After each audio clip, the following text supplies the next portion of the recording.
this is my brother, we're here together, please stop this nonsense, right? Common sense is that you allege that your brother is living, that he is breathing, and therefore the best defense would just be to bring him with you to prove that you are in fact two different people, okay? But at no point has Brigitte been willing to do that. At no point has Brigitte been willing to simply appear with her brother to shut down these rumors that she is him. So you go to the next obvious thing would be that Brigitte is going to shut down these rumors that aren't true by... Producers, this plugin helps you finish your tracks way faster. Check this out. I'm going to start with this loop that I made here. And I'm going to use co-producer to fill out this song. So first I'm going to click producing for the court pictures of you and your brother together growing up maybe. Okay, he's not going to show up. He's a very private guy. He enjoys his privacy, but here are millions of photos of me and him growing up together, playing in the yard, right? That's my brother. I love him so much. And you can see, because there's so many photos, that we have existed throughout our lives as separate people. But no, Brigitte was unwilling or unable to do that either. So what did she present to the courts, the appellate courts, as definitive proof that she's not her brother? Well, she presented a voting card, okay? A voting card, which we have a photo of. I'm not kidding. The First Lady of France presented as proof that she is not Jean-Michel Trogneau, and Jean-Michel Trogneau is instead alive and apparently living an entirely different life, separate from her. An electoral card, which, by the way, of course, as you know, it's the same in America. Does not have a photo attached to it. It is also not considered an official, by any means, a stretch of imagination, is this an official form of identification. But she presented this as proof that they're totally different people because Jean-Michel Trogneau, as you can see by this photo ID card, he voted on June 9th in Amiens one year. And in that same year, Brigitte Macron voted in Le Touquet, a separate town. So we're obviously not the same person, as you see, because the voting ID card is proof. You can tell by the stamps that we voted in two different locations. Aha! Trust me, bro, she's not a bro. Aha! They got us. And okay, that doesn't really feel like you got us at all.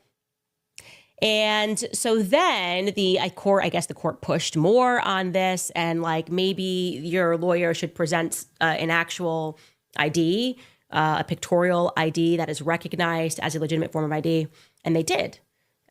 They produced an identification with a photo of Jean-Michel Trogneau, which I can tell you guys, it's the same Jean-Michel Trogneau. Remember, they sent us a screenshot of a video from the inauguration. And they said, this guy in the background is Jean-Michel Trogneau. This is it. This is what they sent us, like my legal team, as proof that he's totally alive. And so what they presented in court was this guy, a photo ID of this guy saying that he's Jean-Michel Trogneau. And curiously, that ID, though you could say is illegitimate because it was expired. It's an expired ID. It had been expired for 3 years, okay? And here's the most interesting part. This is what really has gotten people speaking about this. The photo ID expired specifically in April of 2022. And it's interesting because then they also presented a photo ID of Brigitte Macron. This is it. And coincidentally, Brigitte Macron's ID had been issued in April of 2022. So Jean-Michel Trogneau's ID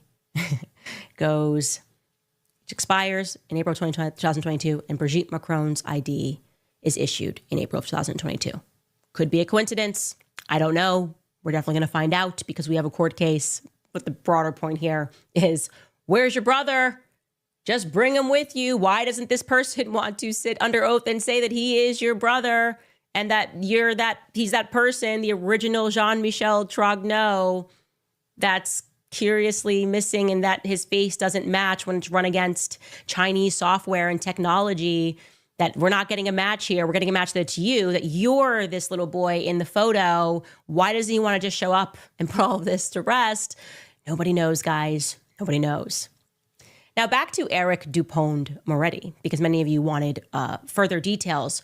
We had sort of honorably mentioned that there was this transgendered individual that is currently making allegations. This is or was, forgive my lack of political correction here because all of this is very new, but his name was Joachim Son-Forget. Because some of you guys in the comments are like, I couldn't look him up. Joachim Son-Forget. Forget is spelled like forget in English, okay? His story goes that he was adopted from Korea when he was a baby by a Frenchman, and that Frenchman's name is Bernard Forget. Very difficult, by the way, to find this information on the web. You can't even find this on Wikipedia. They cleaned the fact that this was his father off of his Wikipedia page, which is kind of amazing. But yes, Bernard Son-Forget was his father. His father was a bailiff of a town in northern France. But regarding, his adopted child, regarding Joachim, he kind of has this sort of similar background story to Emmanuel Macron. He was considered by the public to be sort of a savant, like this amazing, young, promising politician, a promising political career, at least he would have had ahead of him. Growing up, he received a master's degree in cognitive science. He received a doctorate in neuroscience. And then in 2017, still very young, he joined that early presidential campaign. Emmanuel Macron, when he ran, he established his own political party, which was called En Marche. Right. And obviously, we know they win. Macron then gets inaugurated in 2018. And Joachim Son-Forget decides, I'm going to run for a parliamentary seat. Right. That's like their Congress. I'm going to run for parliament under Macron's new party. And he runs and he wins. And he wins in a very big way, by very big margins, by unseating a Republican. Then while he's in parliament, they sit him on the Foreign Affairs Committee. That's a big deal. He, in general, was just, like I said, seen as a very big deal. Like this. Wow.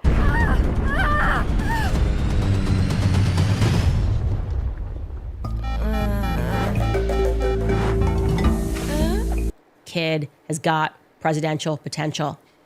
And in 2020, because he was making the rounds in the media, he announced on a talk show that he planned to run for president in 2022. And people loved that. And while he made that announcement, he said that he had the support of Alexander Benalla. Now, if you remember Alexander Benalla from an earlier episode, that's the Emmanuel Macron's, who he dressed up as he was the deputy secretary. I got to look that up real quickly. Anyways, he was in Emmanuel Macron's administration. First, he was a security guard. Then he was in Emmanuel Macron's administration. Then there was this huge Benalla affair because he was caught pretending to be a police officer while beating protesters, right? Whoa. A little bit of a gangster in the orbit, very clearly, massive affair. So this kid is saying, yeah, I have the support of Alexander Benalla. Joachim is saying that. Then what we learn in the public is that his father, like I said, who's been conveniently cleansed from his from his Wikipedia page, his father, Bernard Forget, was actually swept up earlier in a massive pedophilia scandal. Bernard Forget, while he was serving as a bailiff, was known for helping young people with social and academic difficulties, hence the reason maybe perhaps that he and his wife decided to adopt Joachim from Korea. But it turns out that actually he was not helping those children, he was hurting them. He got sentenced initially to 10 years in prison for sexually assaulting several boys. What a coincidence, because the guy that she's talking about, the guy that got, adopted, turned into a her. Or is trying to turn into a her. Yeah. These people are sick, bro. Like, super sick. Disgustingly sick. And, like, not only are they bro, this shit is wild. Like, what do you call somebody that's a P3DO, that's on that LGBT stuff? Like, they just opening, like, everything, bro. Disgusting. And between the ages of 13 and 15 years old. 13 and 15, what is that, 14? Interesting age. And yeah, it's very difficult to find this story, but this is who his father is. Sentenced to prison, it says right there. And then he got 12 years on appeal. You know the story because it's so familiar, it happens all the time. I should just tell you right now who his lawyer was. His lawyer was, of course, Mr. Eric Dupond-Moretti. Because I guess nobody else is available or whatever for these sorts of cases. Of course, and he enters in representing Mr. Son-Forget. Now, much has changed for Joaquim. Now he goes by Ava, and he decided to become Eva, said that he was suffering from gender dysphoria. You might imagine a lot could impact your psyche when you're being raised by an adoptive father who is committing sex crimes. I'm sure that would impact. Now, I don't know if you guys have seen that story about the sexual predator that just adopted a baby in America. Yeah, same shit.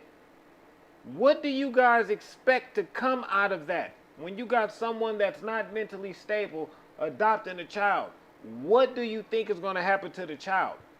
You think the child is going to come out of a mentally unstable household as a mentally stable person? No, it's impossible, bro. That's why this shit baffles psyche me. In a variety of ways. There are people in France, like I said, believe that he kind of had this similar Emmanuel Macron upbringing, this young Korean boy who was being intentionally groomed for a position of power. But now he's standing up to that entire ecosystem of power that once propelled him. And he is specifically calling out Eric Dupond-Moretti, as well as Eric Dupond-Moretti's former partner, legal partner at his firm. That guy's name is Antoine Vey. Antoine Vey, again, once the partner of Eric Dupond-Moretti, is currently facing charges of sexual harassment. He has been disbarred as an attorney. There are also allegations against Dupond-Moretti. And so Joaquim, now who goes by Eva, posted this onto Facebook regarding Antoine Vey and Eric Dupond-Moretti and what he believes they did to help. He's claiming that they did not help victims of pedophilia, instead helped the other people. He wrote this, and again, I am interpreting this from French, so we can show that post that he posted on Facebook that was in French, and here is the loose interpretation of that. He writes in part, Antoine Vey, Eric Dupond-Moretti's partner, was, along with Eric, the lead lawyer for Bernard Forget, my horrible adoptive father. None of the victims of pedophilia were helped by them. He's referring to Antoine Vey, was also a lawyer for Air Cocaine. That's another massive scandal, which implicated Aymeric Chauprade and the Afflelou family. He continues, these people, and especially Mr. Chauprade, linked to activists from the National Front, came to destroy my family and my reputation, and I suspect several murder attempts were covered up by recipients of funds from the Moon sect linked to the UDC. I believe I have the missing evidence from Outreau and the facts involving Mr. Bayrou. He then goes on and writes, the now deceased Marielle de Sarney, Mr. Sarkozy, and his close friends, Emmanuel Macron and his family, a few well-known Dijon socialists, have allowed me to survive and serve until now. I curse these people who lived for so long in the north and east of France under false identities, supposedly protecting their status or that of their parents or grandparents following the never-ending trials of 1939 through 1945. The people whose false identities will be revealed have nothing to fear if they acted for the common good. I will file my application for admission to the bar shortly so that I can plead my case and those of the other innocent children. I apologize for the harm caused by the necessary protection for my comrades and girlfriends or their parents, often civil servants and career military personnel. Thank you. You're about to lose $40,000 for your car accident because you don't know this one trick. Check this out. So he's saying a lot there. He's talking about a lot of political scandals that have happened recently in France. It all seems to be bubbling towards the surface, and he's calling out these people.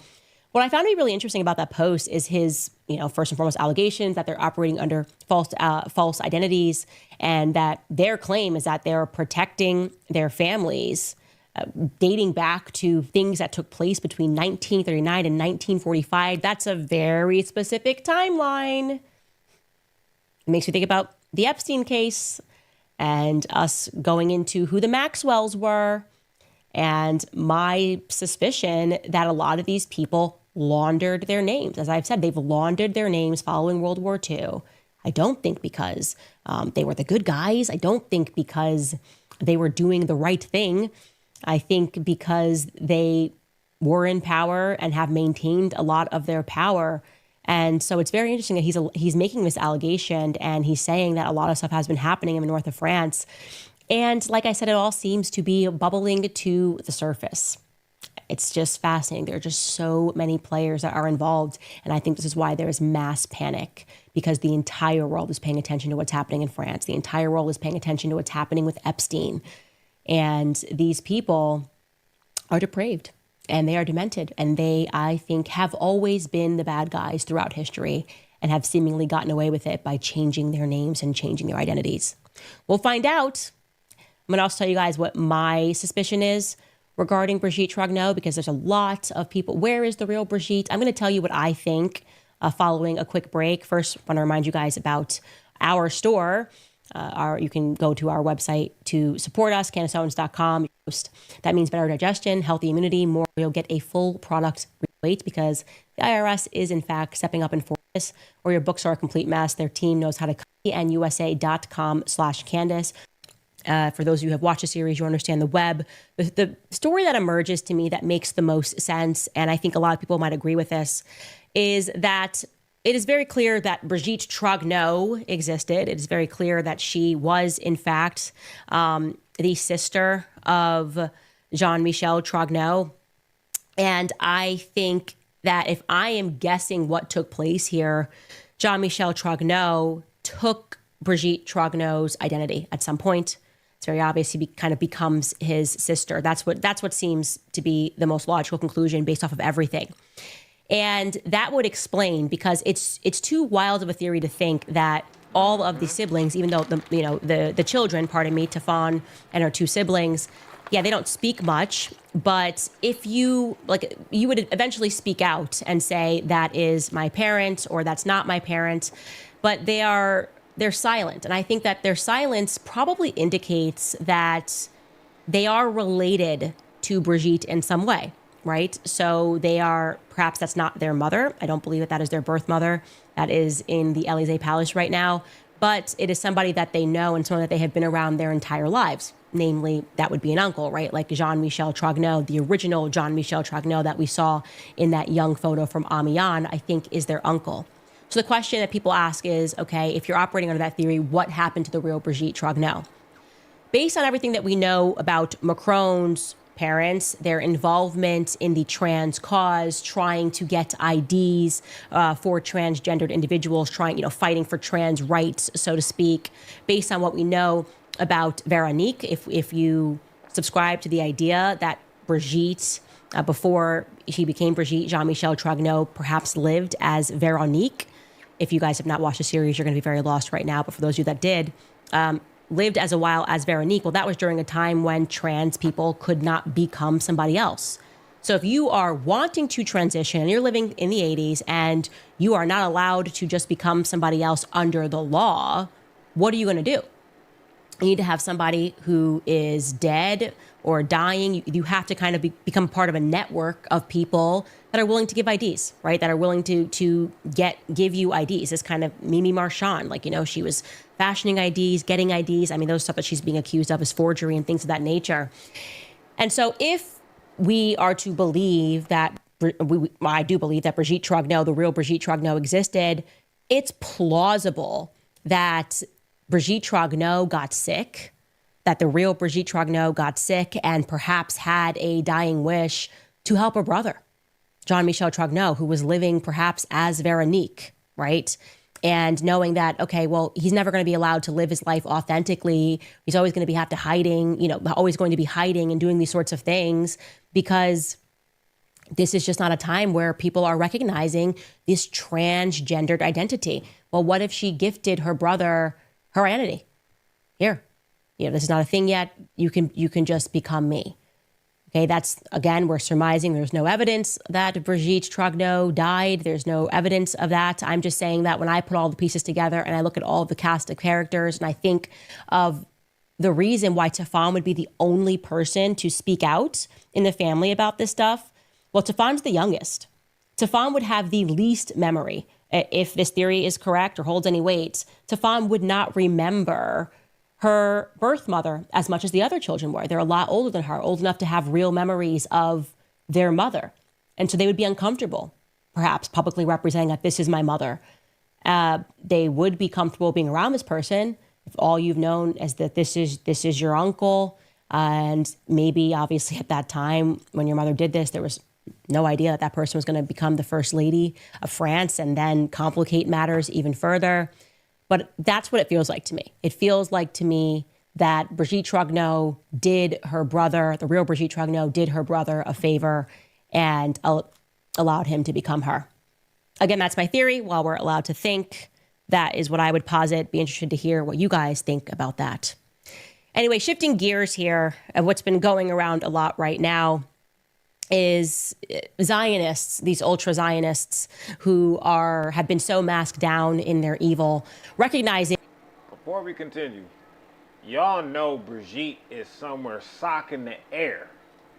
Like Trey, like Cuba Gooding Jr. She's punching the air, punching holes in walls, stomping her feet, all of that because this chick right here, this Candace Owens lady, when she gets going, she digs deep. She checks underneath each and every scab, wound, bruise that you've ever had, man. She finds everything. She unscathes everything. Man, like, this is not a person you want to have on your bad side, it seems like. Well, if you're up to nefarious stuff. Because she goes and she digs so deep, like, God damn. I know Brigitte is mad, socking the fucking wind right now. That they have lost the quote-unquote PR war. Not that this is a PR war. Nobody's like fighting, having to lie or smear or getting attention by the media to say that what's happening in Gaza is wrong. But you've been seeing this occurrence of like, oh my gosh, like what's going on? So many people dislike Israel. And a perfect example of that is Bill Ackman, who tweeted this. He tweeted, "True, the PR war is as important a war as the war on the ground. A media or social media lie that is not immediately rebutted with the facts becomes the truth, regardless of its falsity. Israel has repeatedly failed to tell its side of the story, and this has caused serious harm to Israel and Jews around the world. Netanyahu, you need to fix this now." Now, to be clear, he's replying to, I'm assuming he's replying in the context of something that may have been false that was published about Israel. But him trying to connect this to a broader point that, oh, this is why we're losing because we've got to debunk lies more quickly. No, that's not why you're losing. You're losing because you're up against the truth, okay? The problem that Zionists are having, the broader issue that you guys are having, is that you are defending evil. Hey guys, can you believe that Amazon made billions of dollars? Yeah, we can. You are behaving like psychopaths and it's caught up. Like, you're going around demanding people lose their jobs. You are pretending that people are not starving in Gaza. You are outright mocking at points, Zionists like Randy Fine in Congress, images of children that are starving, saying that they deserve that. And you can only behave like a sadistic, psychopathic, murderous individual for so long before the world takes notice. I think, again, this is just the way I'm reading the situation, but I think the world has taken notice that there's something fundamentally wrong with Zionism because it requires so many lies, so much hideous reinterpretation. The media that you guys have, you've had the support of the Western media, certainly in America. It's like a Zionist enterprise, writing all of these articles, ignoring the deaths, ignoring what's happening in Gaza until this very point where it's gotten so bad they can't ignore it anymore. And you go, I don't understand why people don't like Israel. I don't understand why people are hating Israel. This is why. You guys have gone full mask down for the last 2 years. And it takes a special kind of sadistic, murderous mind to continually defend this and go, but what about October 7th? You're behaving like psychopaths, truly like psychopaths. You're just not aware of yourself. And it's just not normal.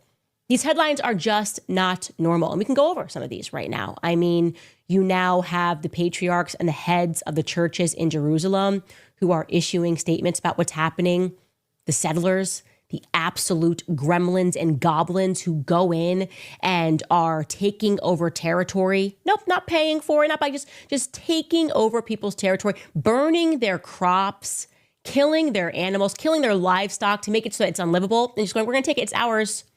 Gremlins, goblins, literally, that's what you are. When you see these people, they are just the most despicable, debased individuals you could ever imagine. And to do this under the context of Holy Land, like we are chosen by whom? Satan? That's the only thing that makes sense. You have to be chosen by Satan to be doing what you're doing. And then to look at us and go, we're the victims. We're the victim. Didn't you see what happened October 7th when, conveniently Netanyahu ignored everything that was happening at the border as if he knew it was going to happen? And yeah, conveniently, we killed a lot of our own people, but then we just went to the press and said, oh my gosh, look what happened to us. It's just like the Holocaust. And then we just committed a Holocaust. Yeah. More headlines. Baby dies following a cesarean delivery after a mother is killed in an Israeli airstrike. Yes, it's about a newborn baby who died. They tried to rescue his baby via cesarean, and now that baby has died. And you guys look at us and you go, why aren't you supporting Israel? I would literally rather saw off my own foot than support Israel ever again, by the way. Never supporting that demonic nation ever again. That's I am so off that train. It's crazy. I've learned way too much. And you guys really have done the best PR. I'm glad that you guys exist. I'm glad that you're chasing down college protesters, that you're trying to pass speech laws, that you have people like Randy Fine who are laughing at death and starvation, because you ran the most effective PR campaign that you could have run for what that nation is. You won, I would say. You delivered in every way that you are supposed to deliver by just going full mask down. You often hear this word inhumane, right? And they don't dehumanize. You dehumanized yourself. You proved that you have to not be a human to look at what is going on in Gaza and to try to spin it as a necessary response to October 7th. That takes somebody that is something other than human to keep doing that. And that's what you've done, and that's what you're being, and I will never be able to unsee that like the rest of the world. That's why I say it's incumbent upon us now. These are our kids that are growing up. You may have been able to do it with Robert Maxwell's textbooks, raise generation people to think like I did, oh my gosh, we have to make sure that a Holocaust never happens. We have to support Israel. Nope. Now we are reading the books. We're learning about how you've executed this. You've blindfolded the entire world to what you are. And what I think you might be is possessed by a real demon. I'm Catholic. I believe in demons. And Netanyahu is very clearly a demon. And any person that supports him, you are a part of a totally demonic enterprise. And we're never going to be able to unsee that, okay? Another headline for you. A worst case scenario of famine is unfolding in Gaza. Yeah, we're aware. We've been aware of that for a long time. You tried to ignore that. Oh, it didn't happen. No, Hamas is stealing. Hamas, ISIS, all of these people are just so conveniently, these terror groups are so convenient in helping Israel expand its borders. We know that now. We're aware of these operations that you're running and constantly blaming it on Muslims, radical Muslims, that you're funding always, right? You just always happen to be funding, Israel happens to be funding these groups. We're aware of what you're doing in Armenia. You're killing Christians. You've always been killing Christians. And you've always been pointing the finger at Muslims. So everyone's awake to that now. So you got a little bit more than a PR problem, Bill Ackman. Okay? You have the PR solution, which is that you won. We know what you are. We see what you are. So what are you going to do now? Kill us all? That's kind of the broader question that I think you guys are going to have to ask yourselves. Pass more speech laws in America? Pull the Brigitte, start suing people? Demand that they're fired? The last thing is well, we control the courts. So we're just going to make all of you guys suffer. And we're just going to bankrupt you all. Yeah, we'll see about that. But I wanted to help you put two and two together of what's going on. And it's that you You are what's going on. We can see you and we can see your behavior. And that is the leading cause for the sentiment, the worldwide sentiment that is against Israel at this moment. Special shout out, by the way, to all the Jewish people. There's one person that I follow who makes hilarious videos who did this whole series on Instagram, basically saying, like, when I was a kid, I always wondered why it was that we were told to visit Israel as a birthright. And now I see that this was always propaganda to make even Jewish Americans believe that we have to support this demonic nation. And yeah, that you should have recognized that when the ADL, Jonathan Greenblatt from the ADL, was caught on a hot mic saying that. Like, we got to do what we did. We're losing a generation. We've got to do something like we did with birthright. Yeah, that was a propaganda for Jewish Americans to tether you to an identity so that you couldn't see that you have nothing to do with this utterly demonic nation that's in the Middle East that no one should support. No person outside of Satan. Like, if you're Satan, sure, I think you should probably support them. But if you're not Satan, you probably shouldn't. So that's all I want to say about that before I get into some of your comments. First, very quickly, I want to remind you about American financing because costs are still rising on everything: gas, groceries, home repairs. If you're a homeowner, you've probably thought, should I call American financing to refinance and pay off this credit card debt? Then you maybe second guessed yourself because of that low mortgage rate that you're enjoying. Well, that low rate, it's not saving you if you're drowning in credit card interest of 25% or more. That's the math that you have to face. It's costing you thousands. And the truth is that if you're only making minimum payments, then that debt is going to follow you around for years. So that's why people are calling American financing, because they're saving customers an average of $800 a month by using their equity to finally break free from credit card debt. You owe it to your family to see what's possible. There's no upfront fees. There's no pressure. It costs you nothing to find out what you could be saving every month. And if you start today, you may be able to delay 2 mortgage payments. So don't wait any longer. Call American Financing today at 800-795-1210. Again, that's 800-795-1210. Or visit AmericanFinancing.net/Owens. Again, that's AmericanFinancing.net/Owens. All right, you guys, what are you thinking in the comment section today? Let's see who we have. Not Always Sunny. Thank you so much for that contribution. They wrote, Candace, thank you so much for being a voice for the invisible and the forgotten. We appreciate you and your team's efforts, and we will continue to support you through their poor attempts at slandering your name. Yeah, I'm very comfortable with them calling me a bunch. I just couldn't care less about it because I think that people are awake, and that was best evidenced by all the comments under Jake Tapper's disastrous performance with Tom Clare. It was so ridiculous. She's deranged. She's deranged. What evidence do you have? Oh, we don't have any evidence, actually, that Brigitte was not Jean-Michel Trogneau. Stop buying courses. But first things first, let me build your store free today and then give you my courses completely free.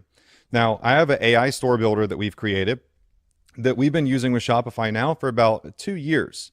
And they pay me to let you use it free. It's going to build you an incredible store preloaded with 20 hot trending products that are yours to start selling, right? And I'm going to give you my courses completely free. No upsell funnel and all of that stuff.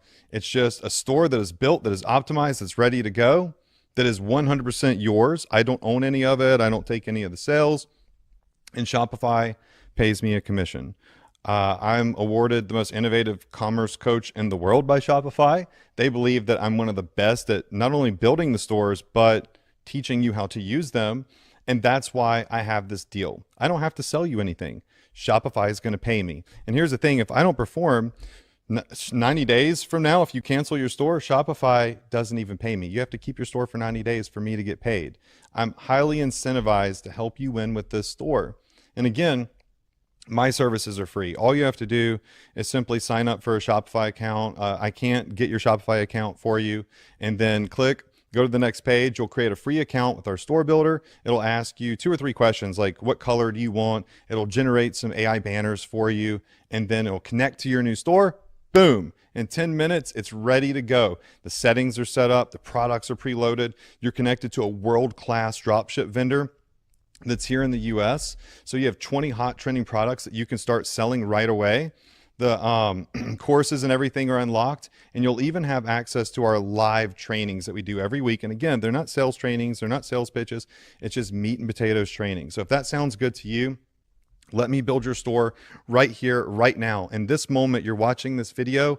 Now is the best time. Seize the moment. Click below. You're going to see it's easy. In 10 minutes, you're going to be ready to go. Your store is going to be live. You can show it off to your friends and your family, and you can hit the ground running. And again, it's completely free right now because Shopify is paying me to do it as one of the top partners of Shopify in the world. You can go look at my social media. Go to Adrian Morrison on Instagram. Click on who follows me. Shopify follows me. The president of the company follows me. They watch everything that I do because I am a legit partner with them. And they want to make sure that I am giving out solid, epic, over-delivering services to you because they're backing me, right? They're endorsing me as a Shopify partner. So click below, get started. It truly is free, right? You're not going to spend a dime on my services. You just got to get your Shopify account. Click below, get started. The next 10 minutes, your store is up, it's running, products are loaded, you're connected to the vendor, you have all of our help, our support, our live training's completely free. It's not gonna be a $20 deal, it's not gonna be a $99 deal like all these other people selling it. It is free. Click below, get started, let's go.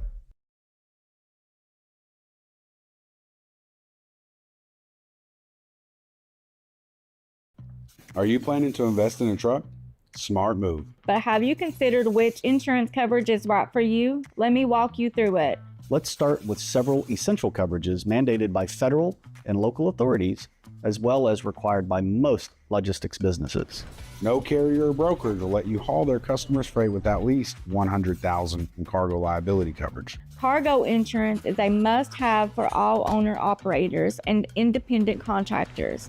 It protects you from being held liable for freight loss or damage due to theft, accidents, or even natural disasters.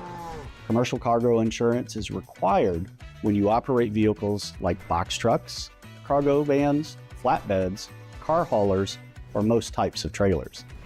These vehicles are commonly used for transporting commercial freight, so having adequate coverage ensures that any potential freight loss or cargo damage can be fully compensated. Just keep in mind that cargo loss or damage can occur unexpectedly, even without malicious intent, through accidents, handling errors, or unforeseen events.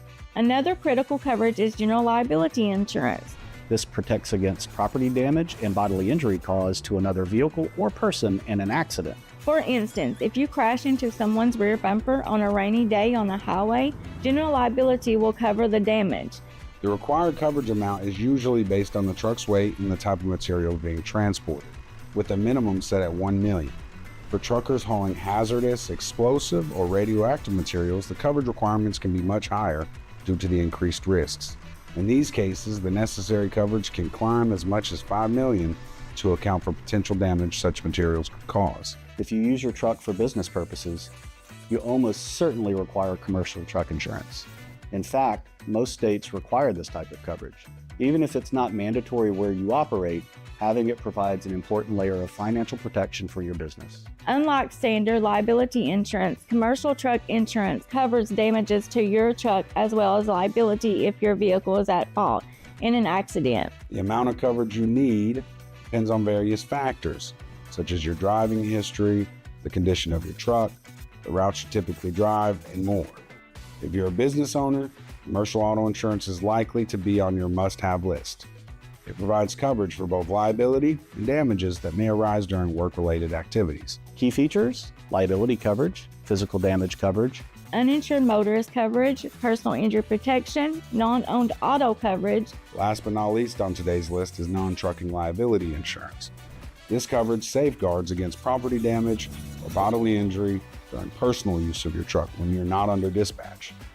Non-trucking liability is a helpful suggestion, as we know unexpected situations can happen, and we're sure you know that too. While some insurance packages are mandatory, others offer flexible options that can be customized to suit your specific needs. Selecting the right combination helps you stay prepared for unforeseen events while keeping expenses under control. If this feels like a lot to navigate, don't worry. At Truckers National Insurance, we'll gladly guide you through the options and find a solution that fits both your needs and your budget. Truckers National Insurance. You deliver. So do we.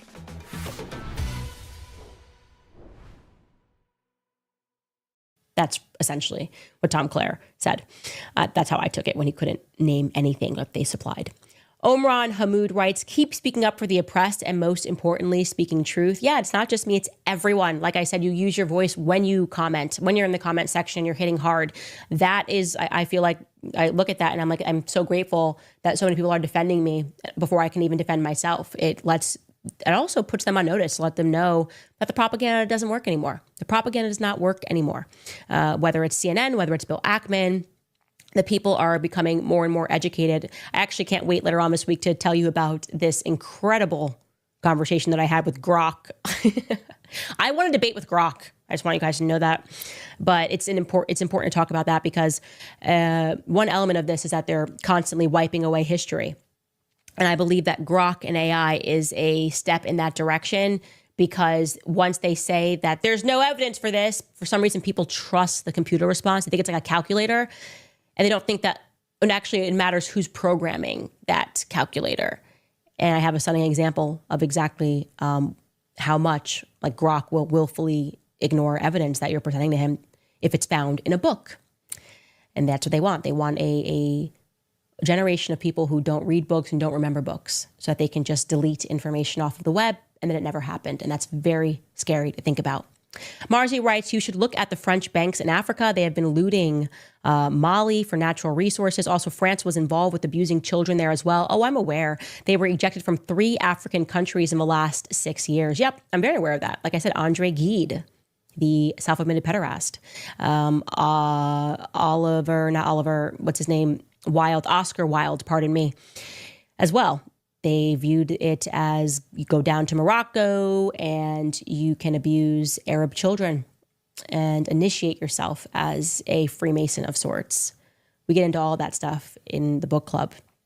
Jennifer Hofer writes, investigate Justin Trudeau. He destroyed Canada, as is Carney, but he's very close to Macron. There is something there. Of course there is something there. Of course there's something there.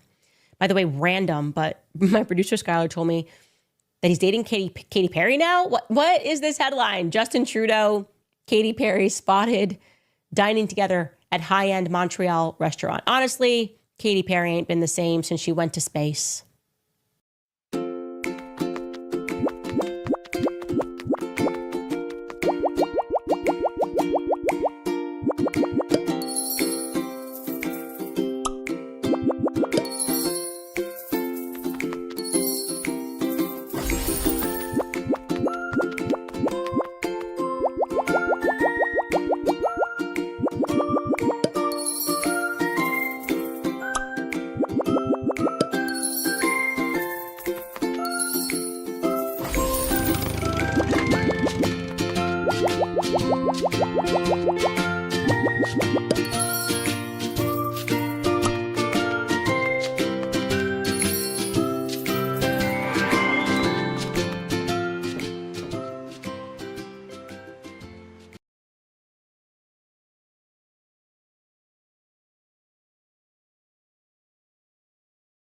Work in IT? How does cutting 40% of your workload sound? In a world filled with chatbots, Atera's IT Autopilot is able to resolve and not just respond to tickets. For end users, that means zero-time SLA. A bunch of their IT issues are going to get resolved automatically and immediately by basically having their own personal IT assistant. And for you as an IT team, you're going to spend a whole lot less time doing the things you hate, resetting passwords, installing software, and troubleshooting simple issues. So if you're ready to cut 40% of your IT workload, start a free trial.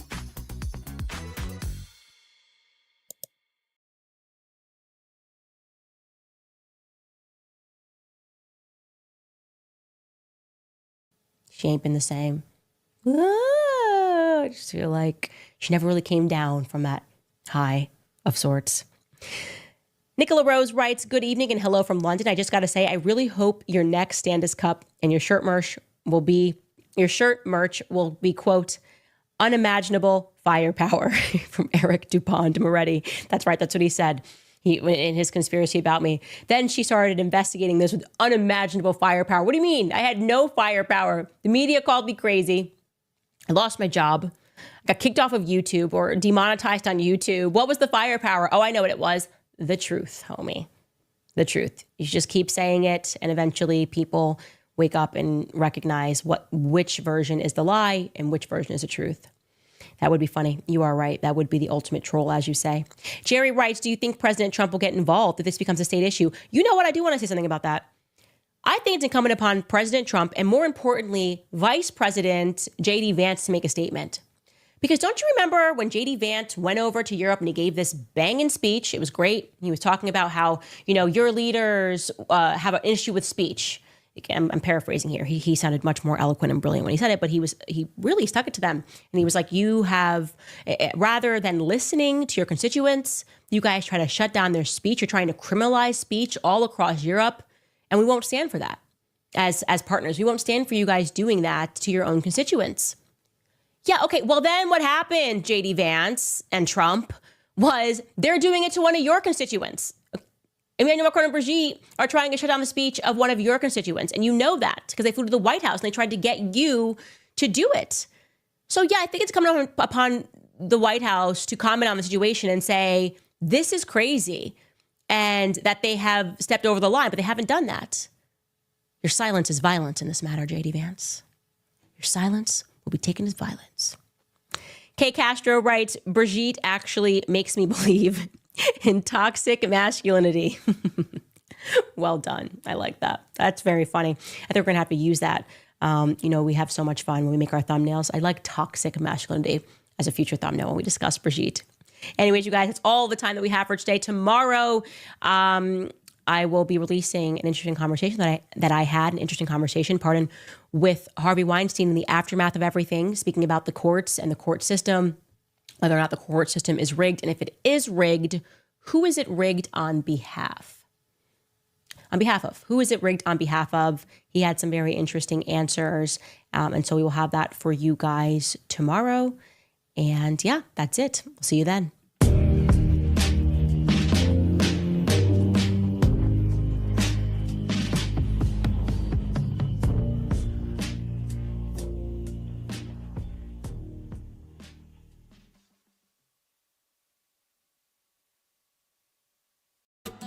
Bauer Tools give you the confidence to take on challenging home projects.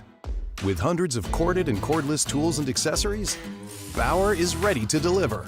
Whatever you do, do it for less. Only at Harbor Freight.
Teenagers are building businesses with AI, while the only AI you know is ChatGPT. Let's be real.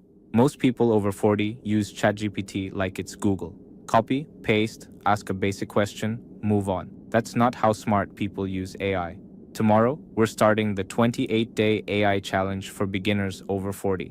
Just 15 minutes a day to level up. In 1 week, you'll feel unstoppable. In 2 weeks, you'll have the bombs and the bullets of Israel don't distinguish between a Palestinian Muslim and a Palestinian Christian, between a church and a mosque, between the Christian village of Taipei or the communities in Masafir Yatta. Their fight is against the entire Palestinian people. Telling you that there is no starvation in Gaza. There is a starvation campaign, a very successful one, by the way. With this campaign, that is the reason you don't have a ceasefire now. Because Hamas believes that because now they get the support of the international community, all of a sudden they don't need to negotiate with Israel. The boy was clearly emaciated, Ambassador. Clearly emaciated. So yes, he has a medical condition, but also he's clearly not eating. The United Kingdom will become the 149th country to recognise Palestine as a sovereign state of the United Nations in September. Prime Minister Sir Keir Starmer recalled his cabinet to discuss the unfolding disaster in Gaza, and he promised this. I can confirm the UK will recognise the State of Palestine by the United Nations General Assembly in September, unless the Israeli government takes substantive steps to end the appalling situation in Gaza, agree to a ceasefire, and commit to a long-term sustainable peace, reviving the prospect of a two-state solution. Well, those conditions may prove almost impossible for the current Israeli government to meet, and Keir Starmer knows that. Netanyahu doesn't want a two-state solution. Senior members of his government don't even want Palestinians in the West Bank. His response was to lash Starmer and the UK in an extraordinary rebuke for a close ally. Starmer rewards Hamas's monstrous terrorism, he said, and punishes its victims. A jihadist state on Israel's border today will threaten Britain tomorrow. Appeasement towards jihadist terrorists always fails. It will fail you too. It will not happen. And many supporters of Israel are criticising Starmer for imposing conditions on Israel and not Hamas, but giving conditions to Hamas in exchange for statehood would recognise Hamas as part of the future of Palestine. That would be a reward. The real criticism should be for imposing any conditions at all. The UK should recognise Palestine unconditionally, just as France will, simply because there is no two-state solution without a Palestinian state. It's also true that there's no two-state solution which includes Hamas, and there is no two-state solution that includes Netanyahu either. That's why this historic announcement is more about sending a message than anything else, and the message at least is very clear. It's time for the killing and suffering to end. It's time for dignity and peace for the Palestinian people, and it's time for Israel to listen to its friends. Well, the UK and France will both recognise Palestine as a sovereign state at the UN General Assembly in September. And we have two views from the heart of the UN in New York.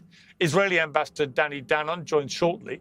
But first, I'm joined by Ambassador Majid Bamia, the UN Deputy Permanent Observer to the State of Palestine. Well, welcome to you, Deputy Permanent Observer.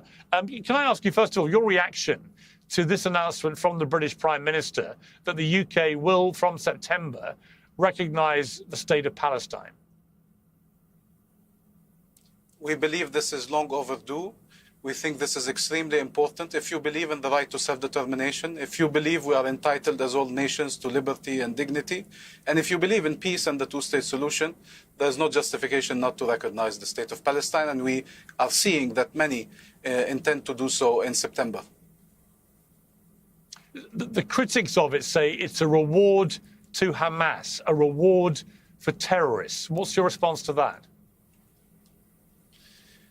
Well, let's try this. Maybe it has something to do with our commitment to the peaceful path to liberation, including in the midst of genocide. Maybe it has something to do with our rights. Maybe it has something to do with the wanton destruction of Gaza and the killing of our people and Israel's position, extremist position against the Palestinian people's existence and against their right to statehood and destroying the two-state solution to which there is no alternative. And let's be honest, Israel is not proposing to have a one state with all having equal rights from the river to the sea. That's not their alternative to the Palestinian state. Their alternative is either to annihilate us, either to forcibly displace us, or either to subjugate us. So we have the choice. Do you want genocide, ethnic cleansing, or apartheid? And so the rightful thing to do is to say, no, the Palestinian people have a right to self-determination, and we have to recognize that state as part of preserving these rights and the two-state solution and the chances of peace for the Palestinian people, for the Israeli people, and for the entire region.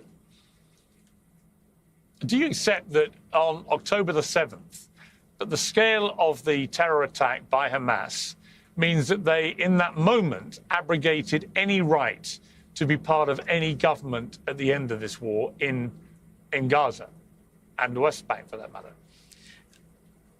I think we are past that conversation. There is a plan for the day after the end of the war, and it foresees an end to the rule of Hamas handing over its weapons to the Palestinian Authority that has to resume its governmental functions and unify Gaza and reunify Gaza and the West Bank in the context of an independent and sovereign Palestinian state with also East Jerusalem as its capital.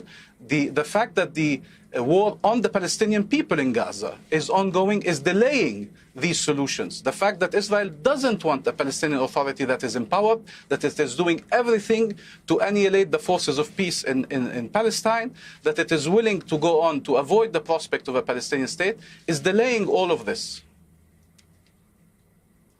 How can you give any guarantees that Hamas will accept any of this? I mean, if you're Hamas right now, you're seeing Israel becoming increasingly unpopular around the world for the scale of what they're doing in Gaza, for the death and suffering that they're causing. Many people now believe it's gone way past self-defense, that there is a clear plan articulated by the likes of Smotrich and Ben-Gvir in the Israeli government to cleanse the Gaza Strip from all Palestinians. So if you're Hamas, where is the incentive to bring this to an end if you know you're going to give up power? So first, let me tell you, I had friends, diplomats, who came to me after the 7th of October and telling me, you understand Israel needs to respond. You understand what the Israeli people have endured. They need to restore deterrence. I haven't seen yet any diplomat that came to me before the 7th of October or now that Israel has killed the 60,000 Palestinians telling me, we understand you have to kill Israelis. We understand that you have to go to violence. They always call on us to be pacifists, to choose the non-violent way. And so you cannot demand Palestinian pacifism and justify Israeli militarism. And there's no right to self-defense and no right to resistance and no right whatsoever, whatever title and beautiful title you put on it, that justify the massacres of a people. And this was always about getting rid of the Palestinian people. And it was clear from day one in their statements, and now I think the whole world recognizes it for what it is, a plan to get rid of the people and to steal their land. Now there is an offer by Palestine, the region and the world to have this effort to a two-state solution, but that starts at the heart of it is Palestinian independence, is to stop the war on the Palestinian people in Gaza, but also the assault on the Palestinian people throughout the occupied territory. We had 1,000 Palestinians killed in the West Bank, including 200 children. We have 17,000 children killed in Gaza. All of Gaza has been destroyed. We have villages being burnt as we speak. We have settlers attacks. We have occupation forces attack. 40,000 displaced in the West Bank. And you know what was our response? The response of the Arab world, led by Saudi Arabia, who was co-chairing this conference? There is and we must end the cycle of violence. We must break it. And the only way to do that is not by continuing to deny Palestinian rights, it's by the fulfillment of Palestinian rights. Not by the destruction of the Palestinian state, but by its independence. And so you have forces for peace. And France, who also spoke of recognition first in the context of this conference as a co-chair of it, and now we see a movement. Britain is part of that movement, other countries as well. They have a vision of peace. We have a vision of peace. Israel doesn't. Israel wants to, even its closest allies, it's listening to no one. And so the guarantee is all of this, is the entire world ready to support the Palestinian Authority resuming its responsibilities with international support, with regional support. And if Israel accepts that Palestinian state, the two-state solution, fulfilling the rights of the Palestinian people, it has a path to regional integration. In the midst of a genocide, we're sending a message of peace. That was the point of the conference. And Israel wants to portray it as a message of destruction, of anti-Semitism, of negation. It is not. It's a Palestinian state living side by side with Israel in peace and security. And it is the Palestinian state and the Palestinian people who are enduring an existential threat. Who do you see running Gaza at the end of this war? If it's not going to be Hamas, is your vision for this that it would be the Palestinian Authority, which might be very controversial with many Palestinians in Gaza who don't want that? Could it be another group that comes forward to govern in Gaza? What do you see happening? What does it mean? You have a Palestinian government recognized across the world. And who tells you that the Palestinian people in Gaza, they want the end of this war? They are the ones who endure it in their flesh. You have mothers burying all of their children.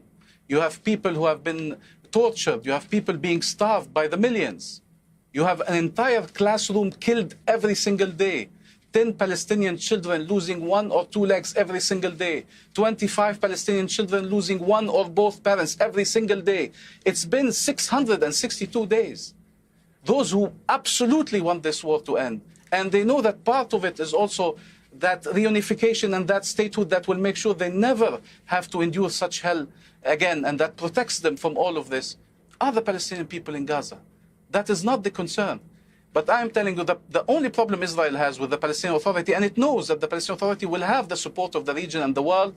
The conclusions of the conference call for an international stabilization mobilization in that context, with forces mandated by the Security Council upon the invitation of the Palestinian Authority, but to support our security forces, not instead of them, because that needs to be part of our statehood. So everybody is willing to contribute to that day after. But they have to accept that that day after is Palestinian independence. Israel is always explaining to the world, we are one war away from peace. Netanyahu, you can look at his speeches 10 years ago, 20 years ago, 30 years ago. He's always one war away from peace. And he thinks that by getting rid of the Palestinian people, that's the solution. The biggest rebuke came from the Minister of Foreign Affairs of Saudi Arabia, who told them their only path to normalization and peace is Palestinian statehood and independence. And the whole world has rallied around this. All of these are their enemies now. The 190 countries who are meeting at the United Nations are the enemies of the people of Israel. They are the enemies of the government, the policies of the Israeli government, of annexation, annihilation, displacement. Nobody can stand for that. And honestly, they've been too patient with these practices, and it is time to hold Israel accountable for its actions. But just to be clear, because I'm not sure you fully answered my question, do you believe the Palestinian Authority would govern after the war in Gaza? And would that necessitate an election in Gaza? Or how would you see this happening? I dare you to let me build you a completely free e-commerce store preloaded with 20 handpicked products that are trending all over the world, basically validated by AI, from a trending product database from one of the top vendors on the planet.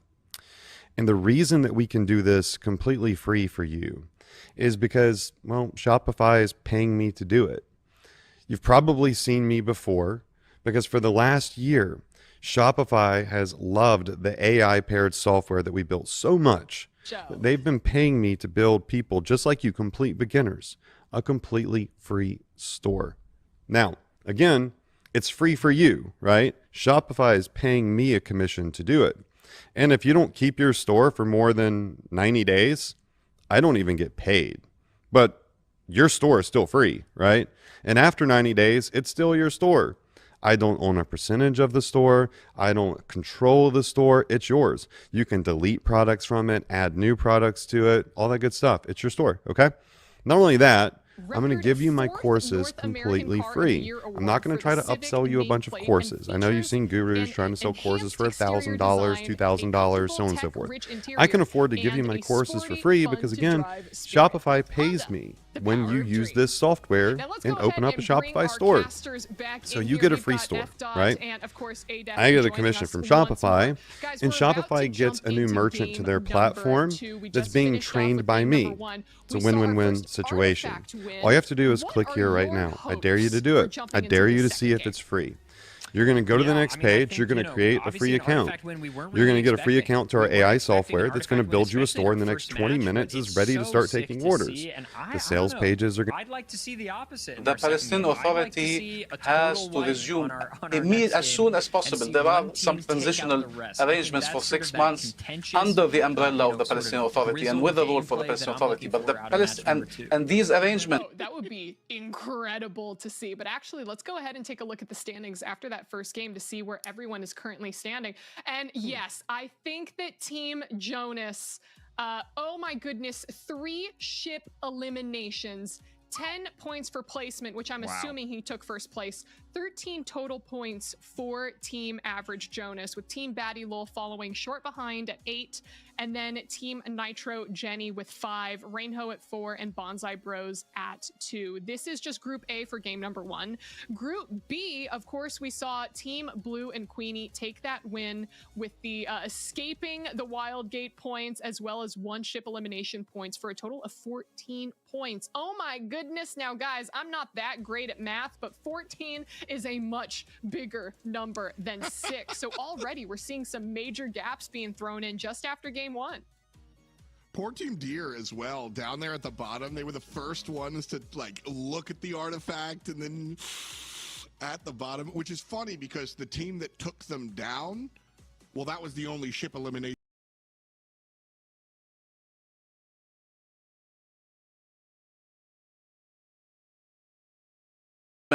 With the support of the mediators and the role of Egypt, and with the Qatar and the Arabs, and the mediation of the United States for a ceasefire, there is a push to have we have an Arab OIC plan, the entire Arab and Muslim world, to have a return of the Palestinian Authority under the policy of 1 state, 1 government, 1 gun. So we will be responsible for that. And there is a commitment by President Abbas in the letter to the co-chairs of the conference, Saudi Arabia and France, to hold elections within a year, and a call to help us ensure that we can hold it across the occupied territory, including in East Jerusalem. But that should not be a reason to delay ending the war, to delay our ability to go, and this is our duty, to help and serve our people after this terrible massacres and attacks by Israel that have destroyed everything. And Israel never has to pay to repair for it. The whole world has to do it for them. And even that, they are hampering. The world sends aid to our people instead of Israel abiding by its own obligation as occupying power, and it makes sure it never gets to the people or shoots them while they're trying to get it. They want to portray this as a fight between civilization and barbarism. I saw what the message you showed from Netanyahu. This is the civilization, starving children, infants dying of hunger. That's civilization, bombing and obliterating everything. And so they want it to be between Muslims and Jews. But the bombs and the bullets of Israel.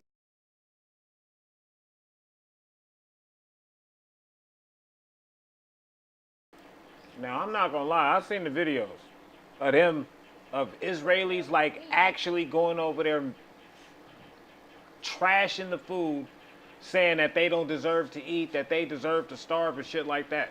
When y'all get to that type of point, bro, y'all doing way too fucking much. You know what I'm saying?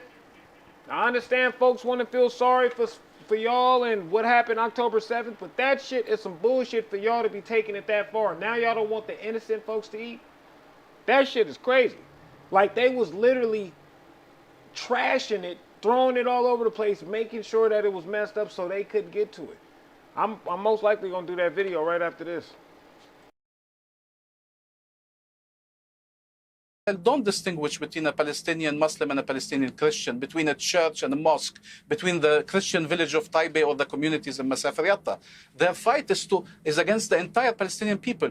So it's not a religious conflict. And we, in the movement in favor of Palestine, you have people from all lines of faith. And we don't accept that Jews are blamed for what Israel does.